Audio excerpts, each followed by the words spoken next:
അക്ഷരനഗരിയിൽ പഴമയുടെ അക്ഷരത്താളുകളുടെ പ്രദർശനം വായനാ ദിനത്തിലെ വേറിട്ട കാഴ്ചയായി. Kottayam Baker memorial higher secondary സ്കൂളിന്റെ ആഭിമുഖ്യത്തിലാണ് പത്രമാസികകളുടെ ശേഖരത്തിന്റെ പ്രദർശനം ഒരുക്കിയത്.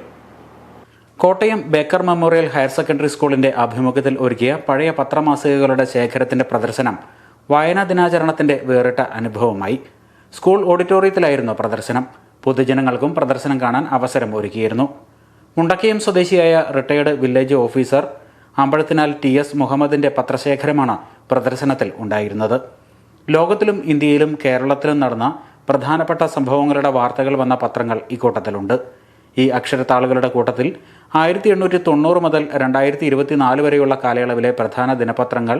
ഇവയിൽ 1947 ഇന്ത്യക്ക് സ്വാതന്ത്ര്യം കിട്ടിയ വാർത്ത, 1964 പ്രധാനമന്ത്രി ജവഹർലാൽ നെഹ്റുവിന്റെ മരണം, 1984 ഇന്ദിരാഗാന്ധി വെടിയേറ്റ് മരിച്ചത് തുടങ്ങിയ വാർത്തകൾ അടങ്ങിയ 160 ദിനപത്രങ്ങൾ, 2000 പരം വാരികകൾ, ദ്വൈവാരിക, മാസിക, ബാലമാസിക, ത്രൈമാസിക, ഇയർ ബുക്ക്, വാർഷിക പതിപ്പുകൾ തുടങ്ങിയവയുടെ വൻ ശേഖരമാണ് ഉള്ളത്.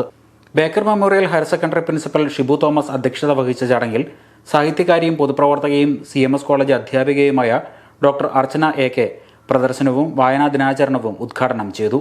ഹയർ സെക്കൻഡറി മലയാള വിഭാഗത്തിന്റെ ആഭിമുഖ്യത്തിൽ ഒരുക്കിയ പ്രദർശന പരിപാടിക്ക് കോർഡിനേറ്റർമാരായ റേച്ചൽ നിസി നൈനാൻ, ആശ ബിനു എന്നിവർ നേതൃത്വം നൽകി. Star vision news, Kottayam.